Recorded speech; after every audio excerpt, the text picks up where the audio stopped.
So what we're going to do in this tutorial is perform a beam analysis of this chassis we see in front of us. So we'll basically conduct two analyses and we'll also make sure that we've got the right settings on Abacus so we can view the results properly.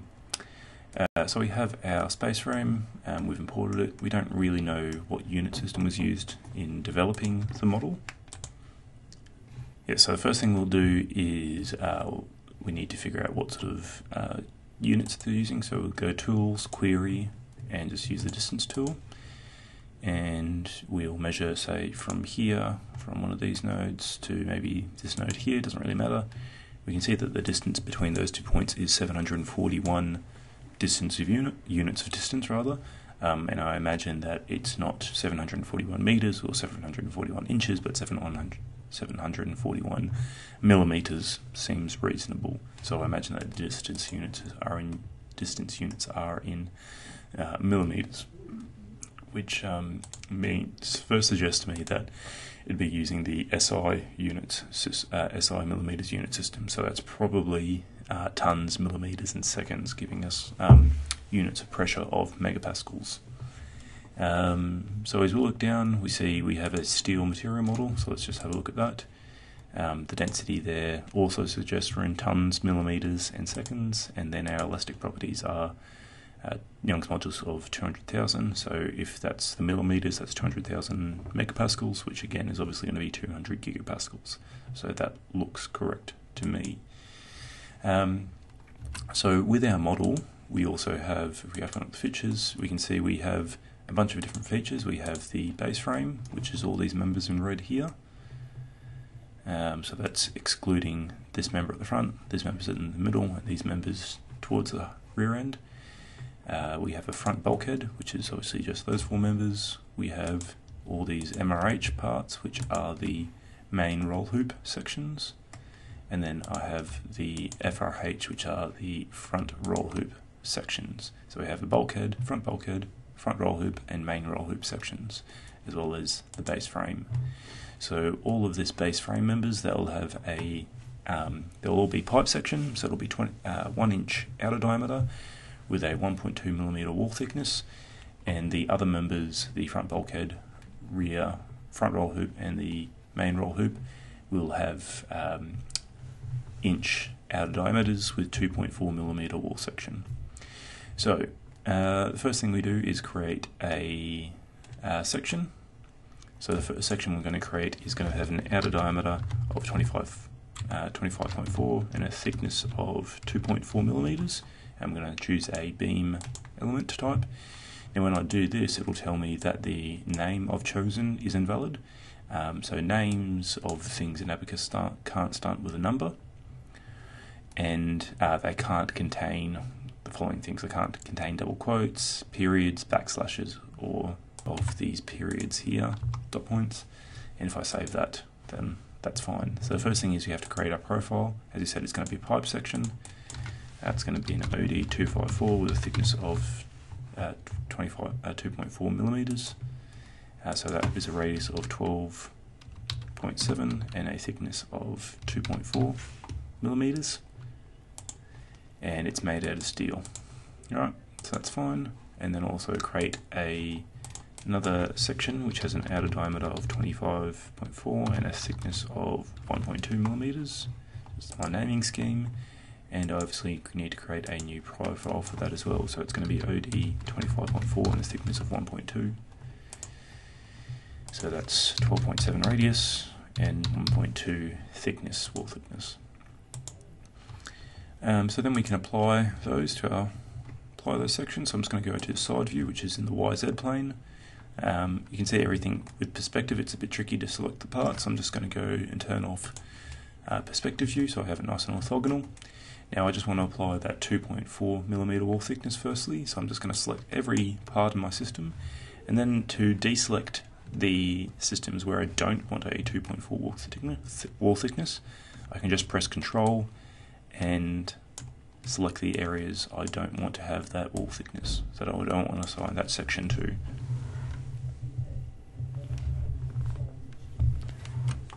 And then I can hit Done, and then just choose the 2.4 wall thickness, and then I can just select the sections where I can press shift and have multiple selections of the sections where I do want to apply the 1.2 wall thickness. Alright, so that's done, and then last thing, obviously, or what I can do now is I can go, I can go View, Part Display, and then I can bring up the beam profiles. Now you can see it hasn't applied it to the 1.2 wall thickness, which obviously means there's an issue there somewhere. So the one thing we haven't done here is obviously we haven't applied the beam orientation. Right? Obviously with beam elements you need to say which way the beam is oriented perpendicularly to the tangential axis of the beam. So I'm going to select all my beams like I just did. Then I'll hit done.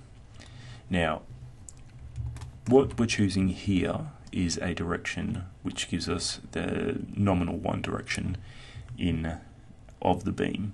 We'll talk more about this in a lecture, but this direction, right, it has to be and end up being close to, at least partly orthogonal to the axis of your beam. So what I'm saying there is we can't have this direction here, can't be in the direction, say, of this element, and it can't be in the direction of any other element we've selected. Now if I hit the enter button, it says, look, I can't process this because the direction you've chosen is collinear with one of the tangential directions of one of these beam elements, which is essentially what this is saying. And this is because what Abacus will do in the background is try and do a cross product of this value with the direction of our beam elements, and if they are perfectly in line with each other, a cross section of a vector with another vector in the same direction has a value of 0, so the rest of the math doesn't make any sense. So what we'll do is just choose any arbitrary direction. I'm just going to choose 1, 1, 1, and this doesn't matter because again we have a pipe cross section, so the sort of directionality of that pipe cross section doesn't matter because it's axisymmetric. So then I can hit enter, and that works fine, and so I can just hit OK after that. And then it is able to show all of our pipe sections accurately. Alright, so that's what we can do there. Now it's going to jump down into mesh. I'll switch context. So what we need to do now is I'm just going to seed the part. I'm going to say an element size maybe of 15 millimeters global.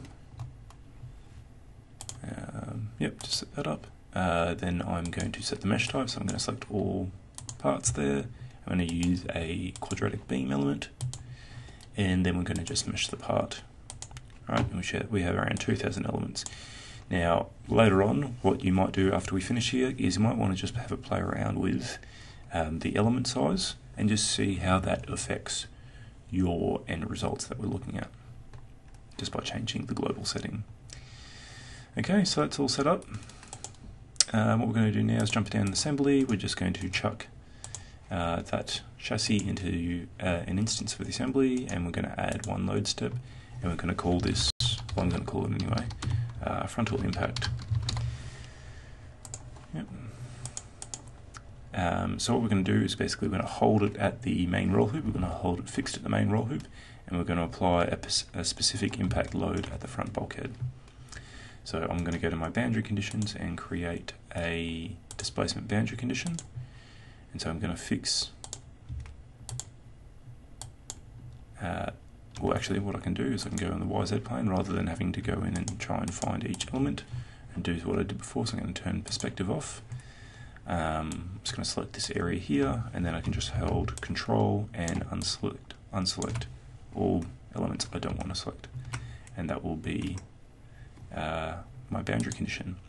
And so I'm just going to set all of these translational and rotational displacements to 0, and then I'm going to also I guess I can just go back here and just hit create, and I want to apply a line load around these parts to the front bulkhead. Now I want to apply a load of 20 kilonewtons distributed evenly across that front bulkhead. Now I don't know So I'm just going to select those 4 members. But remember, with the line load, the values we're putting in here are force units per distance units. So for us, it's going to be newtons per millimetre.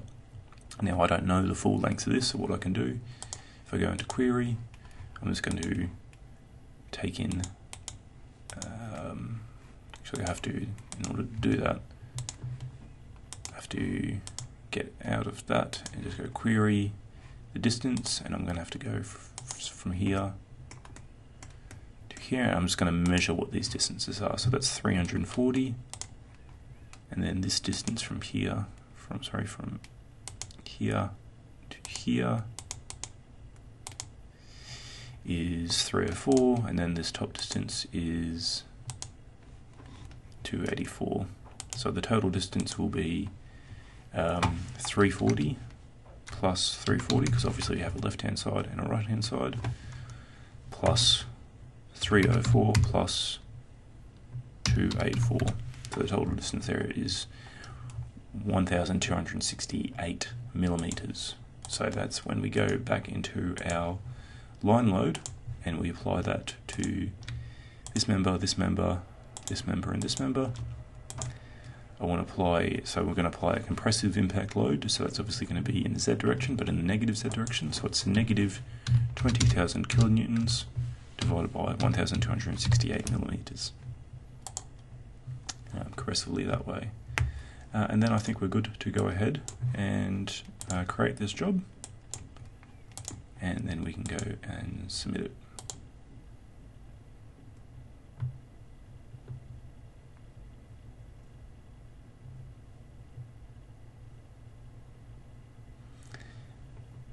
Alright, so now we have our results, so we can go to the results and we can just look at this here.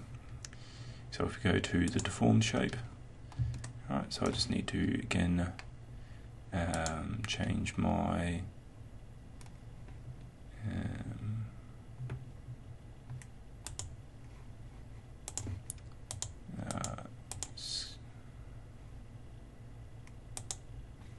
oops.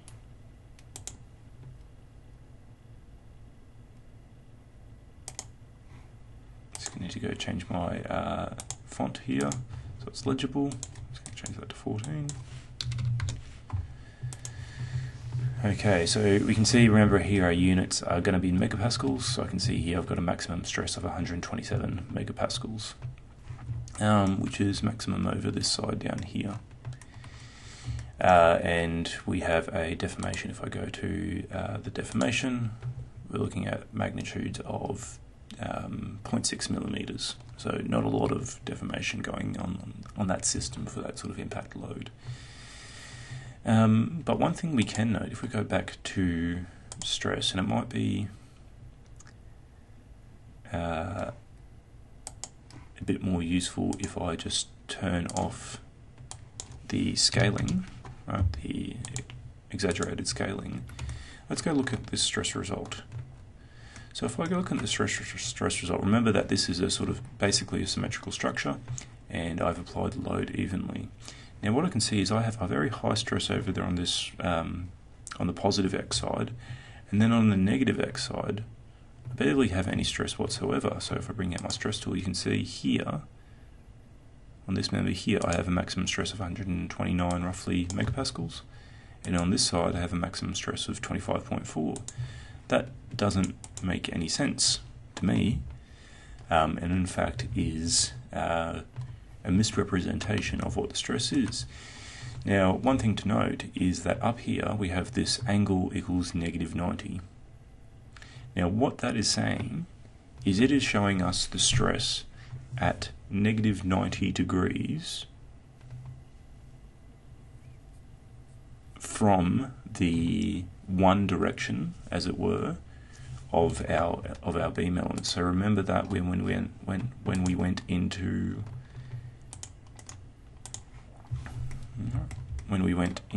sorry, this context. Yeah, sorry, this context. When we set our beam assignments, we had all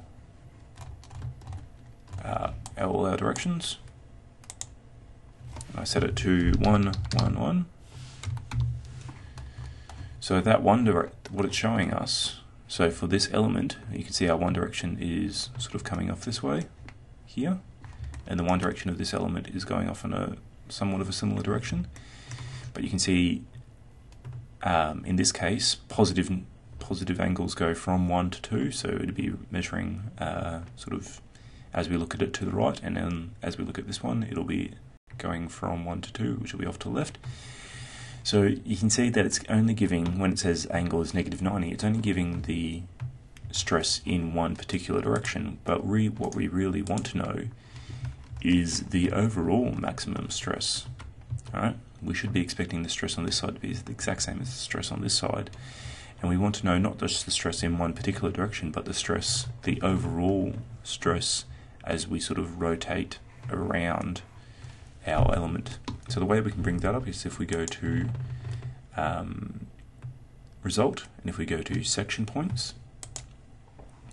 So this is where we're saying at what point on our section profile, or cross-sectional profile, do we want to be looking at the results. Now currently it's set to bottom, which gives us that -90. If we set it to top, I believe it goes to 180.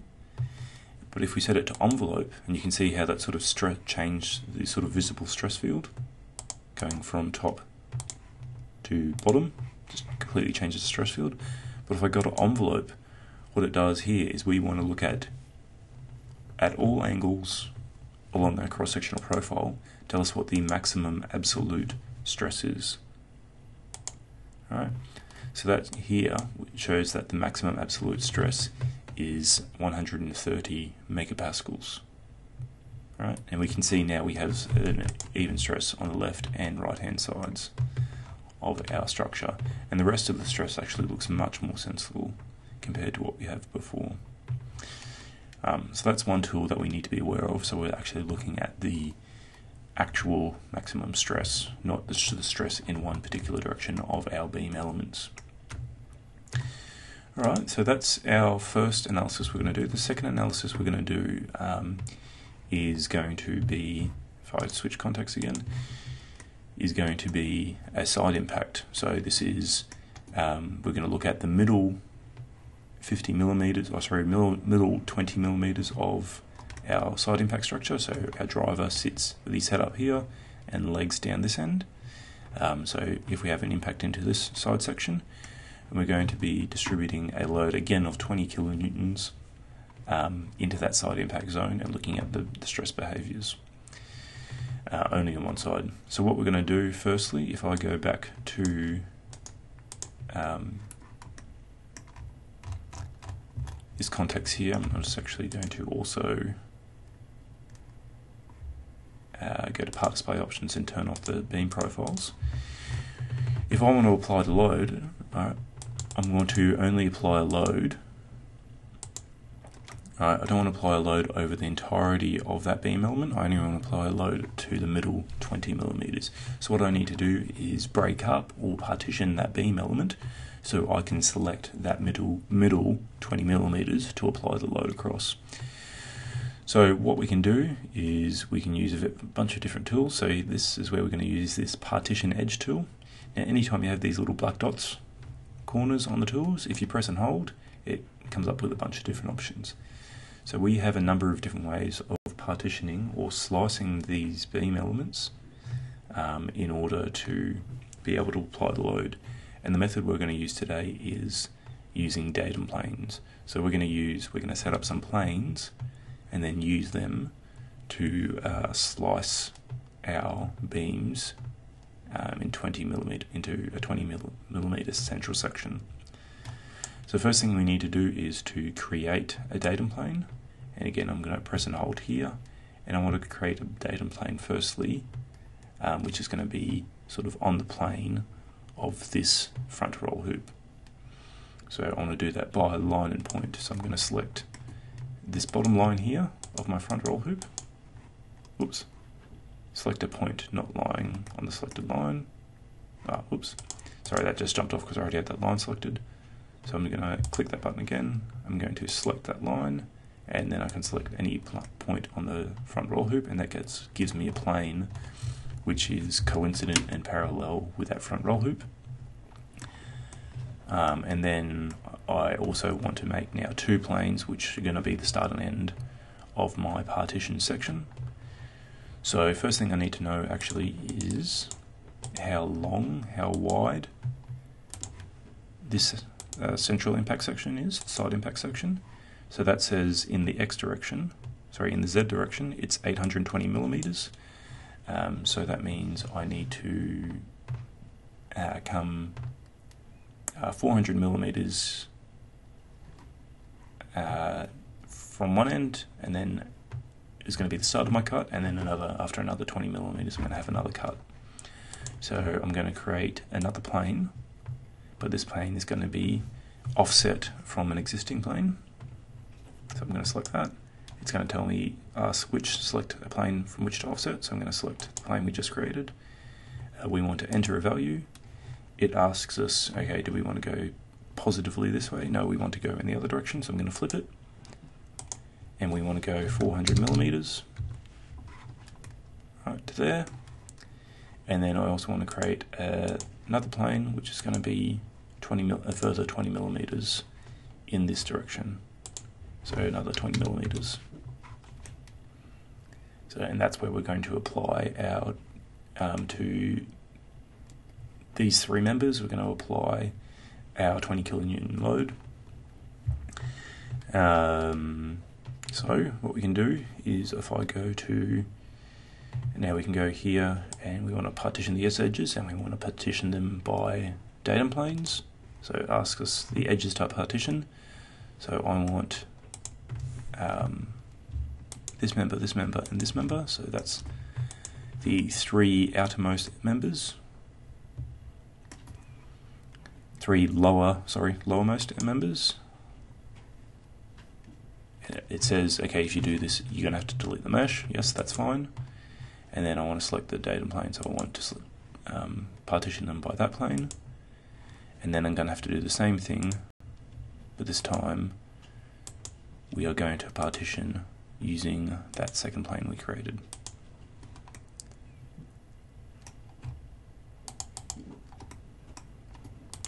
So now we have three little strips there that we're going to apply our force to. And we're going to fix our body on the front roll hoop and the main roll hoop. But the next thing I want to do is actually just hide those planes. So I'm going to go to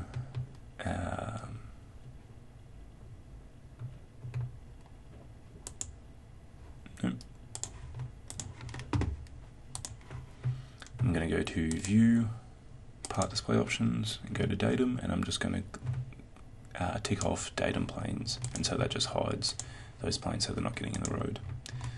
Actually, I'm going to go in and go, I want to hide these points as well, so I'm just going to go remove all of these. Oh, it doesn't hide those ones. Whatever. So the next thing we're going to do is we're going to go down and change our load. So I'm going to edit this load. I'm going to change the region it's being applied to. So that is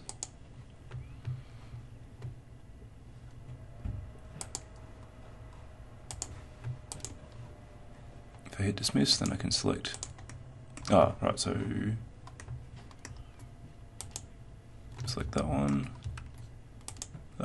whoops, and that one, and hit done.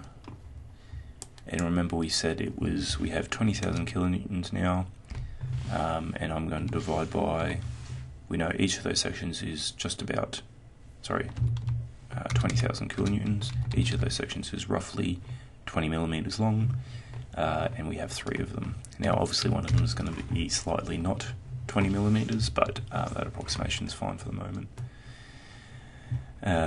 So we can just apply that. Oops, and one thing I need to do is I just need to change that because it's actually not in the positive Z direction, but it's going to be in the negative X direction. So that's again negative 20,000 divided by 3 times 20. Alright, so now that's impacting that way, and we also need to change our boundary condition so that in addition to fixing the front roll hoop, we also fix the main roll hoop. So again, we can just select this here, press dismiss. I'm going to go normal 2, and I'm going to hold down shift, and then I can hold down control to remove the elements we don't want. And that's all good. And the last thing we actually need to do, we actually need to go back and remesh this, because when we partitioned it, we broke the mesh. So we just again set up our global size. For good measure, I'm just going to make sure we apply all the element types properly. And mesh. And we'll just make sure that we have applied the profiles correctly. Yep. So when we split it, we just want to make sure that we still have the right profiles on it. And then we can go to our job manager and submit that job.